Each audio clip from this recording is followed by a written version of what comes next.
राष्ट्र सर्वप्रथम, राष्ट्र सर्वप्रथम, राष्ट्र सर्वप्रथम, राष्ट्र सर्वप्रथम। राष्ट्र सर्वप्रथम की बात कार्यक्रम में आप सभी राष्ट्रवासियों का हार्दिक स्वागत है। तृणमूल कांग्रेस की राज्यसभा सांसद सागरिका घोष ने कहा कि वह शाम को राष्ट्रपति भवन में नरेंद्र मोदी के भारत के प्रधानमंत्री के रूप में शपथ ग्रहण समारोह में शामिल नहीं होंगी। दिल्ली के जल मंत्री आतिशी ने हरियाणा के मुख्यमंत्री नायाब सिंह सैनी को पत्र लिखकर अनुरोध किया कि मुनक नहर से राष्ट्रीय राजधानी के लिए 1050 क्यूसेक पानी छोड़ा जाए, अन्यथा अगले 1-2 दिन में दिल्ली में बड़ा संकट पैदा हो सकता है। ओडिशा में पहली भाजपा सरकार के शपथ ग्रहण समारोह की तारीख 10 जून की जगह 12 जून कर दी गई है। नवीन पटनायक के शीर्ष सहयोगी वीके पांडियन ने माफी मांगते हुए कहा कि ओडिशा में बीजेडी की बड़ी हार के बाद वह सक्रिय राजनीति छोड़ रहे हैं। राजस्थान के कुछ हिस्सों में पिछले 24 घंटों के दौरान हल्की से मध्यम बारिश दर्ज की गई। वहीं अधिकांश स्थानों पर अधिकतम और न्यूनतम तापमान में 1 से 2 डिग्री सेल्सियस की गिरावट होने से लोगों को गर्मी से राहत मिली। बलिया से समाजवादी पार्टी के नवनिर्वाचित सांसद सनातन पांडे समेत 181 लोगों के खिलाफ आदर्श चुनाव आचार संहिता और निषेधाज्ञा के उल्लंघन के आरोप में मामला दर्ज किया गया है। सुपरस्टार रजनीकांत ने रविवार को कहा कि नरेंद्र मोदी का तीसरी बार प्रधानमंत्री बनना बड़ी उपलब्धि है और लोगों ने एक मजबूत विपक्ष सुनिश्चित किया है, जो लोकतंत्र के लिए अच्छा संकेत है। संयुक्त प्रवेश परीक्षा एडवांस के नतीजे रविवार सुबह घोषित कर दिए गए, जिसमें भारतीय प्रौद्योगिकी संस्थान दिल्ली क्षेत्र के वेद लाहौटी ने 360 में से 355 अंक हासिल कर शीर्ष स्थान प्राप्त किया। राजस्थान पुलिस के विशेष अभियान समूह की टीम ने उप निरीक्षक भर्ती परीक्षा 2021 के प्रश्न पत्र लीक मामले में 3 महिला प्रशिक्षु उप निरीक्षकों समेत 7 लोगों को गिरफ्तार किया है। सब लेफ्टिनेंट अनामिका बी राजीव तमिलनाडु के अराकुनम स्थित नौसैन्य हवाई स्टेशन में पासिंग आउट परेड में प्रतिष्ठित गोल्डन विंग्स प्राप्त करने के बाद भारतीय नौसेना की पहली महिला हेलीकॉप्टर पायलट बन गई हैं। प्रधानमंत्री के रूप में तीसरी बार शपथ लेकर नरेंद्र मोदी ने नया इतिहास रच दिया है।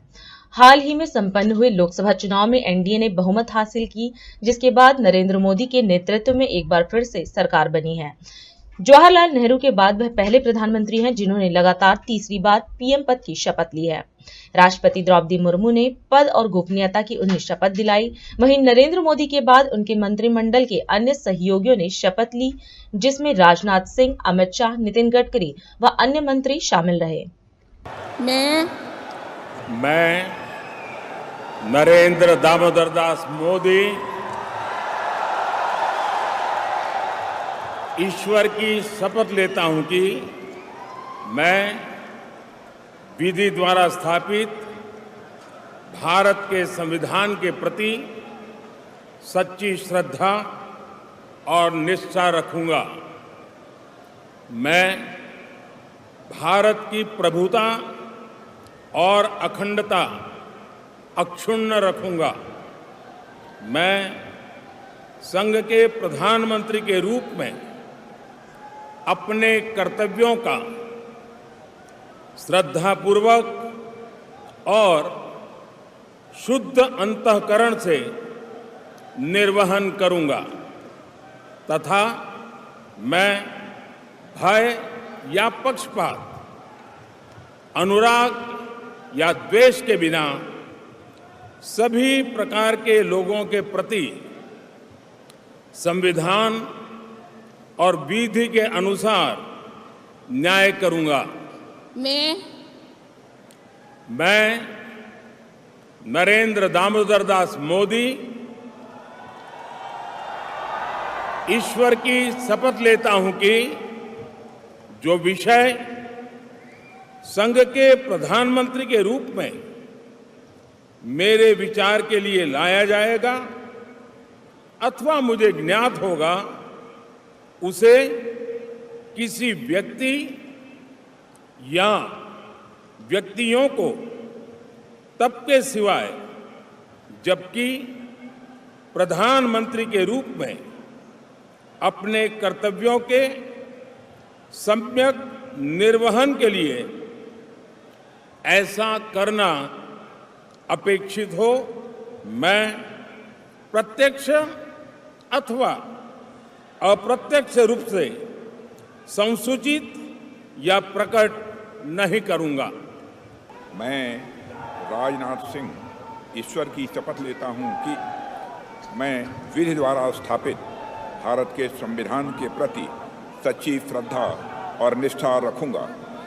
मैं भारत की प्रभुता और अखंडता अक्षुण्ण रखूंगा।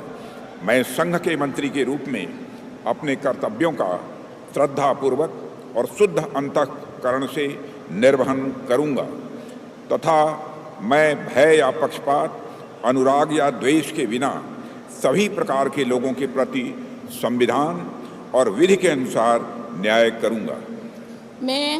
मैं राजनाथ सिंह ईश्वर की शपथ लेता हूं कि जो विषय संघ के मंत्री के रूप में मेरे विचार के लिए लाया जाएगा अथवा मुझे ज्ञात होगा, उसे किसी व्यक्ति या व्यक्तियों को तब के सिवाय जबकि ऐसे मंत्री के रूप में अपने कर्तव्यों के सम्यक निर्वहन के लिए ऐसा करना अपेक्षित हो, मैं प्रत्यक्ष अथवा अप्रत्यक्ष रूप से संसूचित या प्रकट नहीं करूंगा। मैं अमित अनिल चंद्र शाह ईश्वर की शपथ लेता हूं कि मैं विधि द्वारा स्थापित भारत के संविधान के प्रति सच्ची श्रद्धा और निष्ठा रखूंगा। मैं भारत की प्रभुता और अखंडता अक्षुण्ण रखूंगा। मैं संघ के मंत्री के रूप में अपने कर्तव्यों का श्रद्धापूर्वक और शुद्ध अंतःकरण से निर्वहन करूंगा तथा मैं भय या पक्षपात, अनुराग या द्वेष के बिना सभी प्रकार के लोगों के प्रति संविधान और विधि के अनुसार न्याय करूंगा। मैं अमित अनिल चंद्र शाह ईश्वर की शपथ लेता हूं कि जो विषय संघ के मंत्री के रूप में मेरे विचार के लिए लाया जाएगा अथवा मुझे ज्ञात होगा, उसे किसी व्यक्ति या व्यक्तियों को तब तक के सिवाय जबकि ऐसे मंत्री के रूप में अपने कर्तव्यों के सम्यक निर्वहन के लिए ऐसा करना अपेक्षित न हो, मैं प्रत्यक्ष अथवा अप्रत्यक्ष रूप से संसूचित या प्रकट नहीं करूंगा। मैं नितिन जयराम गडकरी ईश्वर की शपथ लेता हूं कि मैं विधि द्वारा स्थापित भारत के संविधान के प्रति सच्ची श्रद्धा और निष्ठा रखूंगा। मैं भारत की प्रभुता और अखंडता अक्षुण्ण रखूंगा। मैं संघ के मंत्री के रूप में अपने कर्तव्यों का श्रद्धापूर्वक और शुद्ध अंतःकरण से निर्वहन करूंगा तथा मैं भय या पक्षपात, अनुराग या द्वेष के बिना सभी प्रकार के लोगों के प्रति संविधान और विधि के अनुसार न्याय करूंगा। मैं ईश्वर की शपथ लेता हूं कि जो विषय संघ के मंत्री के रूप में मेरे विचार के लिए लाया जाएगा अथवा मुझे ज्ञात होगा, उसे किसी व्यक्ति या व्यक्तियों को तब के सिवा जबकि ऐसे मंत्री के रूप में अपने कर्तव्य के सम्यक निर्वहन के लिए ऐसा करना अपेक्षित हो, मैं प्रत्यक्ष अथवा अप्रत्यक्ष रूप से संसूचित या प्रकट नहीं करूंगा। मैं जगत प्रकाश नड्डा ईश्वर की शपथ लेता हूं कि मैं विधि द्वारा स्थापित भारत के संविधान के प्रति सच्ची श्रद्धा और निष्ठा रखूंगा। मैं भारत की प्रभुता और अखंडता अक्षुण्ण रखूंगा। मैं संघ के मंत्री के रूप में अपने कर्तव्यों का श्रद्धापूर्वक और शुद्ध अंतःकरण से निर्वहन करूंगा तथा मैं भय या पक्षपात, अनुराग या द्वेष के बिना सभी प्रकार के लोगों के प्रति संविधान और विधि के अनुसार न्याय करूंगा। मैं जगत प्रकाश नड्डा ईश्वर की शपथ लेता हूं कि जो विषय संघ के मंत्री के रूप में मेरे विचार के लिए लाया जाएगा अथवा मुझे ज्ञात होगा, उसे किसी व्यक्ति या व्यक्तियों को तब के सिवाय जबकि एक ऐसे मंत्री के रूप में अपने कर्तव्यों के सम्यक निर्वहन के लिए ऐसा करना अपेक्षित हो, मैं प्रत्यक्ष अथवा अप्रत्यक्ष रूप से संसूचित या प्रकट नहीं करूंगा। मैं शिवराज सिंह चौहान ईश्वर की शपथ लेता हूं कि मैं विधि द्वारा स्थापित भारत के संविधान के प्रति सच्ची श्रद्धा और निष्ठा रखूंगा। मैं भारत की प्रभुता और अखंडता अक्षुण्ण रखूंगा। मैं संघ के मंत्री के रूप में अपने कर्तव्यों का श्रद्धापूर्वक और शुद्ध अंतःकरण से निर्वहन करूंगा तथा मैं भय या पक्षपात, अनुराग या द्वेष के बिना सभी प्रकार के लोगों के प्रति संविधान और विधि के अनुसार न्याय करूंगा।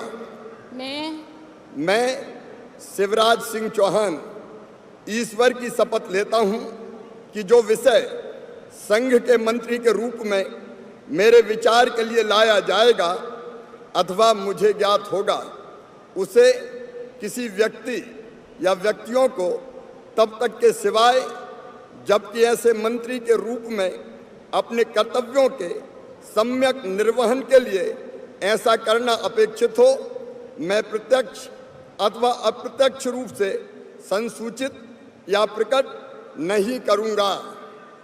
मध्य प्रदेश के मुख्यमंत्री डॉक्टर मोहन यादव ने सुजालपुर जिला शाजापुर में आयोजित वीर शिरोमणि महाराणा प्रताप जयंती कार्यक्रम में प्रतिभाग किया। इस अवसर पर अपने संबोधन में सीएम यादव ने वीर शिरोमणि महाराणा प्रताप की वीरता का उल्लेख किया। आप सबका प्रेम, अपने यहाँ के मंत्री इंदर सिंह जी से अभिन्न मित्रता और अपने ये मेवाड़ा समाज का अद्वितीय आपका जोश उत्साह, मैं आप सबको प्रणाम करता हूं, अभिनंदन करता हूं। इस अवसर आप सबको प्रणाम करता हूं, आप सबका अभिनंदन करता हूं। हमने एक ऐसे सूर्य के भांति अपना जीवन पूरा आलोकित करने वाले महापुरुष का आज जन्म जयंती है और हम सबके लिए सौभाग्य की बात है। महाराणा प्रताप का जीवन जितना पढ़ो उतना कम है, जितने प्रकार से जानना चाहो उतना कम है। एक ऐसे जीते जी जो किंवदंती बन गए, कोई महाराणा प्रताप के बारे में सोच करके युद्ध में सामने आए और उनका वर्णन करके दुश्मन को जब बताया जाता था कि जो 76 किलो का तो कवच लेके चलते हैं और 80 किलो का भाला हाथ में है अगर, और 2-2 तलवार और बाकी सब अलग, तो आदमी सोच के दिमाग घूम जाए कि 80 किलो का भाला लेके एक हाथ से जो युद्ध करके निकले, उस व्यक्ति का मुकाबला करने में कैसे मुकाबला करेंगे। लेकिन महाराणा प्रताप ने जीते जी, और मनुष्य तो क्या चेतक से भी उनकी मित्रता का जो उदाहरण दुनिया में आज भी अद्वितीय है, ऐसे महाराणा प्रताप के लिए मैं प्रणाम करता हूं, आपको बधाई देता हूं। यह हमारा सौभाग्य है। तमाम प्रकार के मुगलों के आक्रमण के बाद, मुगलों के तमाम प्रकार के आतंक के बाद भी, चाहे जंगल में जाके घास की रोटी खानी पड़ी, लेकिन स्वाभिमान के साथ, देश की स्वतंत्रता के साथ कोई कॉम्प्रोमाइज नहीं। और इसीलिए आज दुनिया में ऐसे सूरवीर महापुरुष के अगर अपन याद करें, उसमें महाराणा प्रताप का नंबर 1 का स्थान है। हमारे लिए सौभाग्य की बात है, जिनके कारण से पूरी भारत माता अपनी संतानों के प्रति विशेष आनंद में डूबती है। और आज लोकतंत्र में तो यह और ज्यादा महत्व का है, जिनके अपने कोई सेठ साहूकार भी हो तो उसको भी कितनी प्रेरणा होगी कि पूरा का पूरा खजाना भामाशाह ने महाराणा प्रताप को युद्ध में दे दिया। ये उनके लिए भी नमन करने वाला मामला। और जो जंगल में रहने वाली वनवासी जातियों के लिए भी कोई जाति का बंधन नहीं। महाराणा प्रताप की विशेषता ये रही, सबसे प्रेम करते, सबको लेके चलते, और भील समुदाय से लगा करके सारे समुदाय में समान रूप से आदर के केंद्र। मुझे इस बात की प्रसन्नता है, नई शिक्षा नीति में, हमारी शिक्षा नीति में उनको स्थान दे करके अगली पीढ़ी को महाराणा प्रताप को जानने का मौका दे रहे हैं। और उससे बढ़कर के आज के दिन, वैसे तो मोदी जी के बारे में कल के लिए निकाला था मुहूर्त तो कि वो कल ही शपथ समारोह कर ले, लेकिन मोदी जी ने तय किया है, अरे इससे बढ़िया पवित्र दिन कौन सा होता है जब महाराणा प्रताप का जन्म हुआ है इस देश के लिए। ये मोदी जी ने समय तय किया और आज का दिन इतना सौभाग्यशाली है। आज थोड़े समय की कमी है, लेकिन मेरे सामने कुछ विषय लाए गए। एक मेवाड़ा पद के नायक जो आर्मी में ड्यूटी पर रहते हुए शहीद हुए हैं, इनसे जुड़े हुए मसले पे उनको सभी प्रकार की सुविधा देने का मेरे पास पत्र दिया है। मैं आपके साथ हूं, जांच करा करके पूरी मदद जो सरकार कर सकती है वो जरूर उनके साथ करेगी। इस अवसर पर ये जो काम आपने बताए, समय की कमी है, इंदर सिंह जी आपके प्रतिनिधि है, वो सारे के सारे कर दूंगा, चिंता मत करो, एक भी काम बाकी नहीं रहेगा। इंदर सिंह जी को लेकर के हमारे अपने सुजालपुर शाजापुर के विकास के सारे मामलों में आपने कहा हम पिछड़ा वर्ग में आते, हमको भी जमीन देना चाहिए, बिल्कुल देंगे। राम जी की चिड़िया, राम जी का खेत, चुगो मेरी चिड़िया भर भर पेट, कोई बाकी नहीं रहेगा। जो आप कहोगे वो सब देंगे। छात्रावास बनाने के लिए भी, महाराणा प्रताप की प्रतिमा का स्थापना करने के लिए, उनका चौराहा बनाने का, नामकरण करने का, ये सारे काम किए जाएंगे, कोई काम बाकी नहीं रहेगा। आप सब मिलकर के एक बार मेरे साथ बोलिए, महाराणा प्रताप की। अभी समय है एक ब्रेक का, हम चलते हैं ब्रेक पर, आप कहीं जाए नहीं, छोटा सा break. Powered by Kamal Buildtech Private Limited, fulfilling promises. With our professional team and experience of delivering projects, in past we guarantee you peace of mind and top quality work in an affordable price. और अधिक खबरों के लिए आप हमारे YouTube channel दैनिक India दर्पण को अभी सब्सक्राइब करें और नोटिफिकेशन के लिए बेल आइकन को प्रेस करना ना भूलें। राष्ट्र सर्वप्रथम की बात कार्यक्रम में ब्रेक के बाद एक बार फिर आप सभी राष्ट्रवासियों का स्वागत। हरियाणा के मुख्यमंत्री नायाब सिंह सैनी ने प्रेस वार्ता कर बड़ा ऐलान किया। मीडिया को संबोधित करते हुए सीएम सैनी ने कहा कि सरकार प्रदेश के 20,000 परिवारों को 100 गज के प्लॉट देगी। इसके साथ ही अब सरकार मुख्यमंत्री आवास योजना के तहत मिलने वाले प्लॉट की रजिस्ट्री भी करा कर देगी। काफी संख्या के अंदर ऐसे लोग चक्कर काट रहे थे कि हमें उस 100 गज प्लॉट की पोजीशन भी मिले, उसकी रजिस्ट्री भी मिले। बहुत सारे ऐसे बेनिफिशरीज थे, लाभार्थी थे, जो ये चाहते हैं कि हमें 100 गज का प्लॉट मिले। उसको लेकर के एक योजना पिछले दिनों आदरणीय मनोहर लाल जी ने वो बनाई। विधानसभा के अंदर भी इसका बजट का अलग से प्रावधान किया गया और उसके निमित्त कल सोनीपत में ऐसे जो लाभार्थी हैं उन सबको प्लॉट की पोजीशन भी दी जाएगी। हरियाणा प्रदेश के अंदर अलग अलग स्थानों के ऊपर ये कार्यक्रम का आयोजन होगा। उस कार्यक्रम में हमारे हरियाणा सरकार के सभी मंत्रीगण, हमारे सभी विधायकगण वहां पर मौजूद रहेंगे और मैं स्वयं सोनीपत से इस योजना के माध्यम से ऐसे हमारे जो लाभार्थी हैं उनको प्लॉटों की पोजीशन भी दी जाएगी और उनको रजिस्ट्री भी वहीं पर मौके पर ही करा करके उनको सुपुर्द किया जाएगा।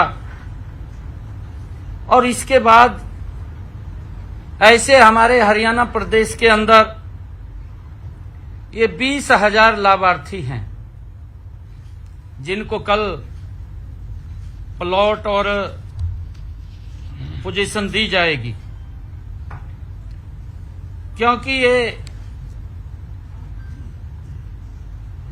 कांग्रेस सरकार ने इसको शुरू तो किया, परंतु उनके हालात के ऊपर छोड़ दिया। वो घूमते रहे, ना उनके पास कोई कागज था, ना उनके पास कोई रजिस्ट्री थी। वो घूमते रहते थे कि हमें कोई पोजीशन मिल जाए, परंतु जब उनके पास कोई कागज नहीं था, खाली नामात्र के लिए जगह दिखा दी और उसके लिए वो चक्कर काटते रहे। ऐसे सब उन गरीब लोगों को, जो बीपीएल परिवार के लोग हैं, उन सब को ये 20,000 इस प्रकार की संख्या थी, लोग थे, उनको ये पोजीशन देने का काम किया जाएगा। हमने ये निर्णय किया है इस समस्या के समाधान के लिए मुख्यमंत्री ग्रामीण आवास योजना के अंतर्गत सभी लाभार्थी, जितने ये लाभार्थी थे, उन सबको प्लॉट का कब्जा भी दिया जाएगा, उनको रजिस्ट्री भी बना करके दी जाएगी। और उसके बावजूद ऐसे अगर जो और लाभार्थी हैं जो शेष बचेंगे, उनकी संख्या ये लगभग 20,000 है और 7,775 ऐसे जो लाभार्थी हैं जिनको कल ही ये पोजीशन भी देंगे, कब्जा भी देंगे और उनकी रजिस्ट्री भी कराएंगे। 20,000 लोगों के जो हमने चिन्हित किया है, जहां उनको प्लॉट नहीं मिल रहा है या जमीन उपलब्ध नहीं है, शीघ्र ही, जल्दी ही अगले चरण के अंदर हम उसकी सारी की सारी तैयारी कर रहे हैं, लगभग वो फाइनल टच के अंदर है। उनके खाते में भी 1-1 लाख रुपया वो प्लॉट खरीदने के लिए, वो प्लॉट खरीद सकें, वो पहुंचाने का काम भी जल्दी ही हम करेंगे। ऐसे ये लगभग जो संख्या है कि हमारी सरकार की सोच है, और ये सोच डॉक्टर भीमराव अंबेडकर जी, ये सोच महात्मा ज्योतिबा फूले जी की, उनके सपनों को साकार करते हुए देश के यशस्वी प्रधानमंत्री आदरणीय नरेंद्र मोदी जी और हमारी डबल इंजन की सरकार, उनके जीवन को सरल और सुगम करने के लिए लगातार उसमें सुधारीकरण करते हुए उन तक लाभ पहुंचाने का काम ये हमारी सरकार कर रही है। उदयपुर में महाराणा प्रताप जयंती समारोह उद्घाटन कार्यक्रम का आयोजन किया गया। इस अवसर पर सीएम भजनलाल शर्मा कार्यक्रम में मौजूद रहे। इस दौरान सीएम भजनलाल शर्मा ने अपने संबोधन में महाराणा प्रताप की जयंती पर शुभकामना दी। सीएम ने महाराणा प्रताप को याद करते हुए उनके शौर्य और पराक्रम का उल्लेख किया और कहा कि महाराणा प्रताप के संदेश को पूरी दुनिया तक पहुँचाना हमारा लक्ष्य है। आप सभी को महाराणा प्रताप जयंती के अवसर पर आप सभी को बहुत बहुत बधाई और शुभकामनाएं देता हूं। कल का दिन भारत के इतिहास में स्वर्णिम अक्षरों से लिखा हुआ है। कल ज्येष्ठ शुक्ला तृतीया है।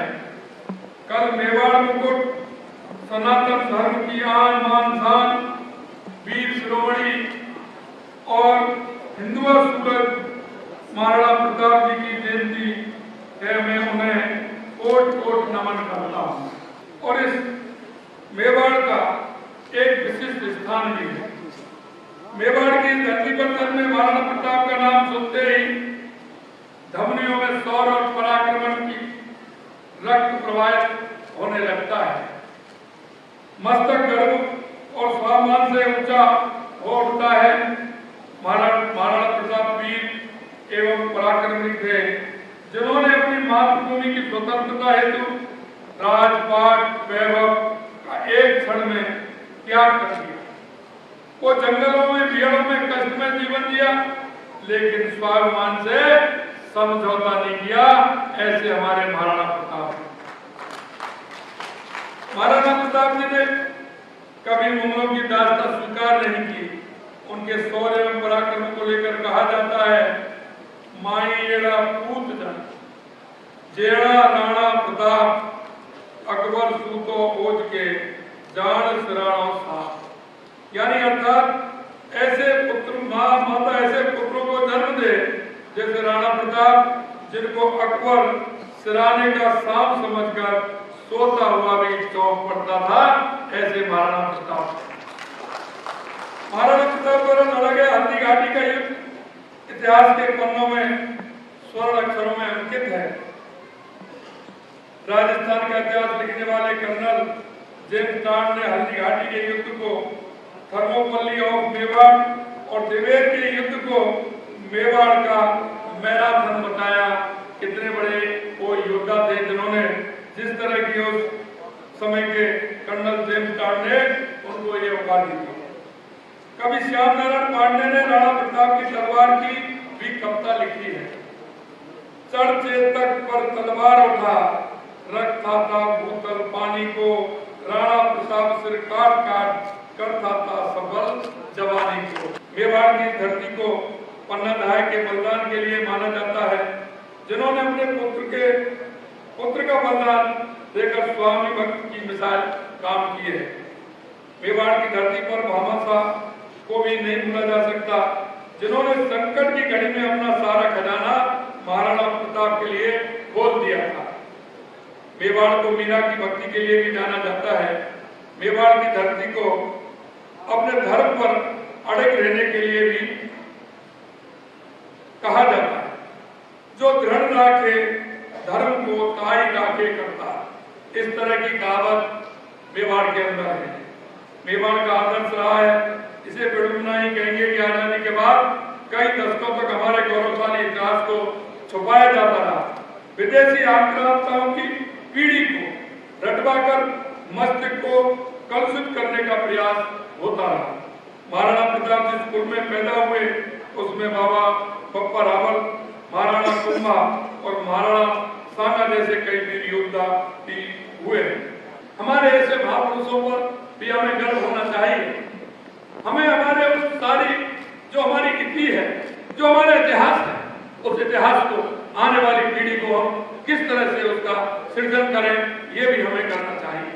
मैं आपसे इतना ही कहना चाहता हूँ कि हम जिस तरह से हमारी संस्कृति और विरासत पर हम गौरव करते हैं, हमारे महापुरुषों पर गौरव करते हुए हमारे आगे आने वाली पीढ़ी इन सभी बातों को जाने, समझे और इस तरह के ये कार्यक्रम होते हैं, इस तरह के हमारे ये संस्थाएं होती हैं, इस तरह के हमारे पहलौरमा होते हैं, ये आने वाली पीढ़ी को हमारे उस रास्ते को कि किस तरह से हमारे पूर्वजों ने हमारे लिए हजारों सालों की गुलामी जिससे हमें निजात दिलाने का काम हमारे पूर्वजों ने किया, हम उनको श्रद्धा पूर्वक नमन करते हैं, उनको प्रणाम करते हैं।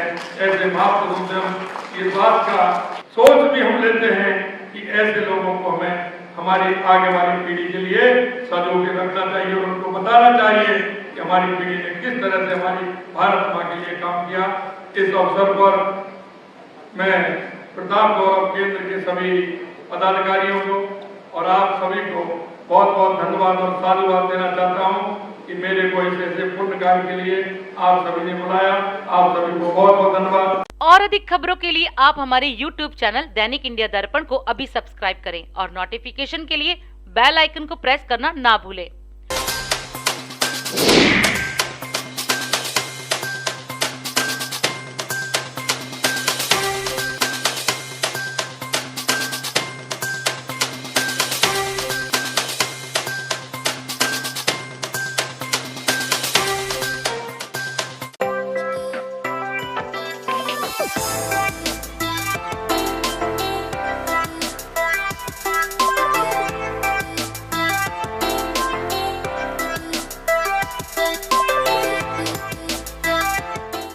आज हम इस कार्यक्रम में आपसे विदा लेते हैं। आप अन्य खबरों के लिए बने रहे।